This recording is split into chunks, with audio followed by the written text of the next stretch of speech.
Hello everyone, it's your girl Lady Naomi. I'm here this week to do the Housewives of Atlanta review. The OLG gang is not happy the way the restaurant's being run, and Miss Marlo tried to have the tea sipping at the Hamptons to try to have Nene and Portia get over their problems. Let's get started.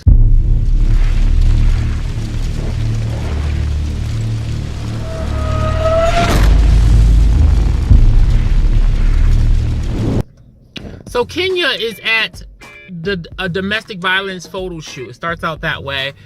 She has this well-renowned photographer shooting her. Kenya is beautiful. She knows her angles. She knows her shots. She comes in. She's slaying it with. She had like a red and blue black dress on with some red pumps. She was slaying it. She knows her shots when she takes the pictures. Sheree comes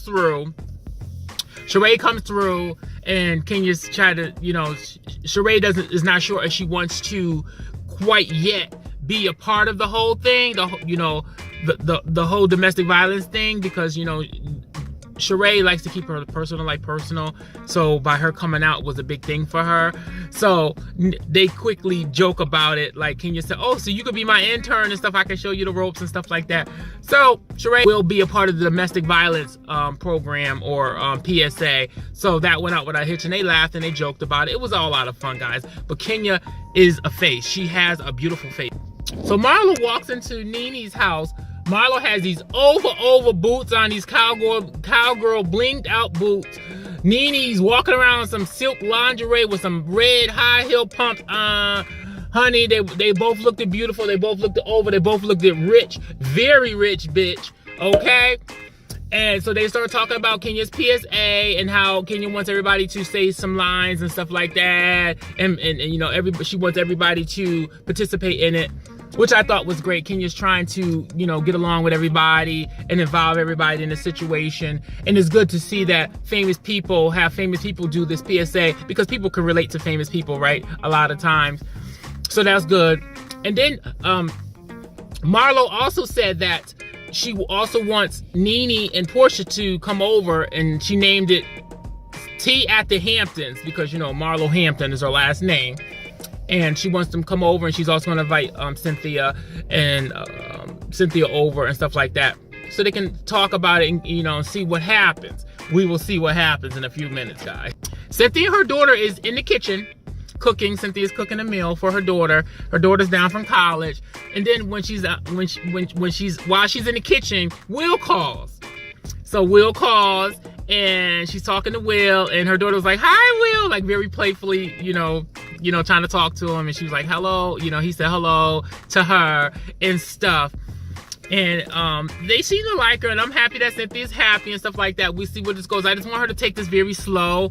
I want her to take this relationship really slow and see where this goes and everything. So after she hangs up the phone with her, she gets a text about the tea at the Hamptons, honey. So she said she would go, because one thing I like about Cynthia, she is she speaks a lot of knowledge. She has a lot of sense, and I would say out of all the housewives, she's the most sensible one. She's understanding, and she helps resolve things very easily. She speaks truth to people. How some people need to hear truth for some people. Not everybody can speak that, and they will listen. So I'm glad that Marlo enlisted Cynthia in the whole thing. So the OLG gang, Candy's mother and her two sisters, which they named the restaurant about, and it's basically their recipes that make up this restaurant, comes in, and they say they want some changes around here. So Candy's mother's sitting, and they go downstairs in the basement, they're talking.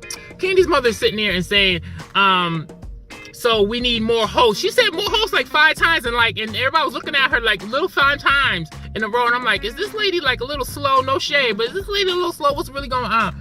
And then she said she needs the hostess to look more professional and wear more professional outfits and stuff. And she didn't like that the cooks come out with dirty clothes on. They wear dirty clothes to work, because who the hell want to eat some food from someone that has dirty clothes on and stuff like that?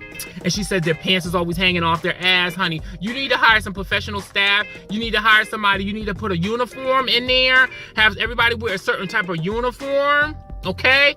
and make sure they wear belts and stuff like with their pants and stuff. These guys, you can hire somebody from the ghetto and stuff, or from the hood, I should say. I won't call it ghetto. You can hire people from the hood and stuff, but just because you from the hood don't mean you gotta look like you from the hood, and you gotta dress like you from the hood. I'm from the hood, honey, and I'm adorned every week in jewels, and every day when I step out the house in jewels and fragrances and luxurious hairs and things, honey, okay? Just because you from the hood don't mean you gotta look like you from the hood. So I understood Mama Joyce in that aspect, guys.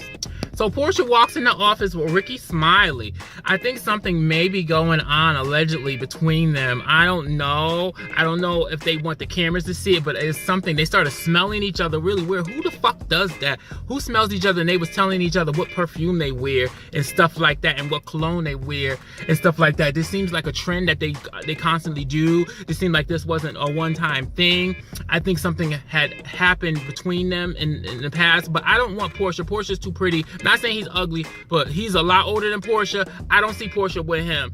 I don't know. I don't like him for Portia, guys. I'm sorry. Portia, no. That's all I got to say. No, Portia. Please, no. Okay? But anyway, as she sits down, he leaves. They hug each other and flirt and whatever. Honey. So the phone rings. Marlo's on the phone. She's getting a call from Marlo about the tea at the Hamptons, honey. So Marlo asked if she's gonna come. Now Portia got the text but never responded back to the text, and we're gonna get to that a little later in this, honey. Sheree shows up at Candy's house.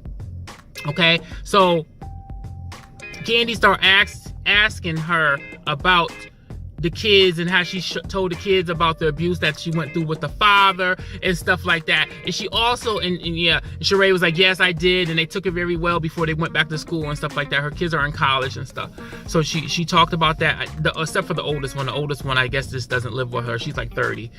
So, and then she also asked about the PSA, was she gonna be doing a PSA and stuff like that. So that, they talked about it, and that went out without a hitch, that whole situation.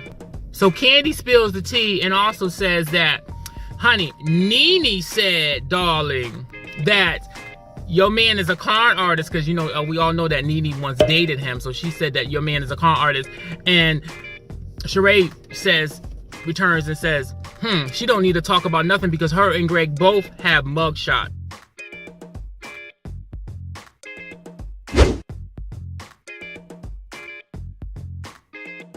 And that's the tea, honey. It's always funny how people always try to spill the dirt and the tea on you, honey, but got some old dirt and tea of their own, okay? That's the shade, baby.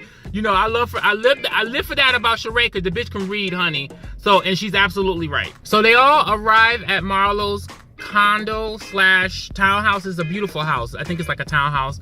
And they start talking and stuff like that. So Marlo said that, you guys need to get together. How can we resolve this issue between you two? And Portia starts off by saying, I've always tried to be a friend to Nene. I've always tried. When she was on Broadway, I put up a couple of tweets to get, people to come see her show. I also flew up from Atlanta to New York to see her. And then Nene quickly said, well, it's been a couple of times I texted you never responded to me. And then Portia said, well, it's only been twice that I never responded to you. And I don't respond to people sometimes. If you don't get the text, I'm at work 10 hours a day, you busy working and stuff like that. Sometimes you won't see the text, guys. And to later or whatever, to the next day. Sometimes I don't even check my phone. I always have my phone on vibrate, me personally. I don't never turn my phone off vibrate, because at work I can't have it on. So sometimes I get home and I just forget to turn it on. My phone's on vibrate most of the time, guys. So sometimes it'd be 10, 12 hours before I get a text sometime if I don't see it. If I don't see the light go off. So I understand Portia. And they started arguing and bickering back and forth. And then Marlo said, y'all guys are awful guests, and I would never have you bitches back over my house again.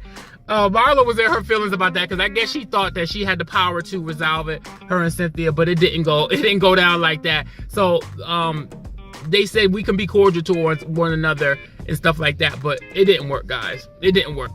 Oh, the OLG gang is also looking for a general manager. I guess the manager they hired when they first opened, he was no good. They didn't want him there.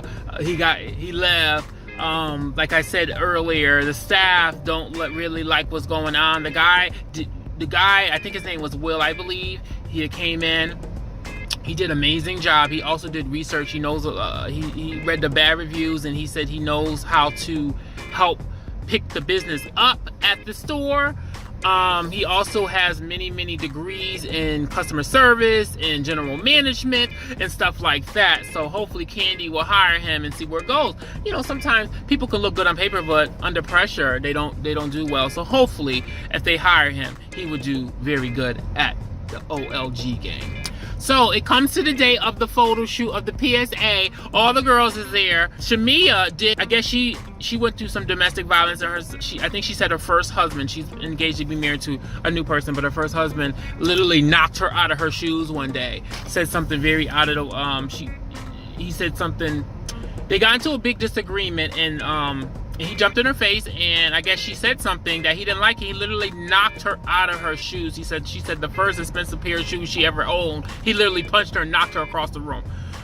So it was very good to see that these girls, these black African-American strong women, are going through these things, and they go through some of the same things that everybody in the world goes through. They go through domestic violence, they go through abuse, and stuff like that. It was good to see them tell their stories. Also, Barbara, Cynthia, Bailey's mom, also went through a lot of abuse with her husband when the kids were small and stuff like that, and Cynthia used to see it and stuff like that, and everybody was crying. It wasn't a dry eye in the place. All the girls said a line for the PSA, so everybody said they had their own lines. They did, and then they did a line at the end. But in the meantime, Sheree is late for coming there. So Sheree comes late. She got into a car accident. Somebody rear-ended her. She has like a bulging disc or something like that she said, and she said that, you know, she's always had that. So she was in a lot of pain. She was crying in the bathroom, crying. They all meet her in the bathroom, and they kind of coach her back there. They do her makeup, and then she says her part. She does her part in the PSA. It was really good to see everybody and hear her story and everybody's story and stuff like that. To know that people that are mentally, physically, and emotionally abused can become very successful sometimes in life, and can become better people and make it through these things, and don't become like mental vegetables. Some people that go through very traumatic experiences in life sometimes become mental vegetables. Like they're never the same. So I'm glad they made it through, and it's good to tell people's story, to let people know that everybody can go through these things, and you can come up out of it and be very successful. So basically the episode ended there. Everybody was crying. Everybody gave each other a hug. It was a lot of black empowerment. Nene and Portia hugged each other, even though they're not getting along right now, but everybody was nice. Nobody threw shade. Everybody was nice for the event. Everybody came, and they were very positive for the event, and I love to see that. It wasn't always, you know, it doesn't always have to be shade for it to be a good moment on TV, okay? But anyway, guys, that's the end of this episode. This is your girl, Lady Naomi. Like and subscribe to me on Facebook, YouTube, Twitter, Instagram, and Snapchat. Bye-bye, and hope to see you guys soon. Bye-bye.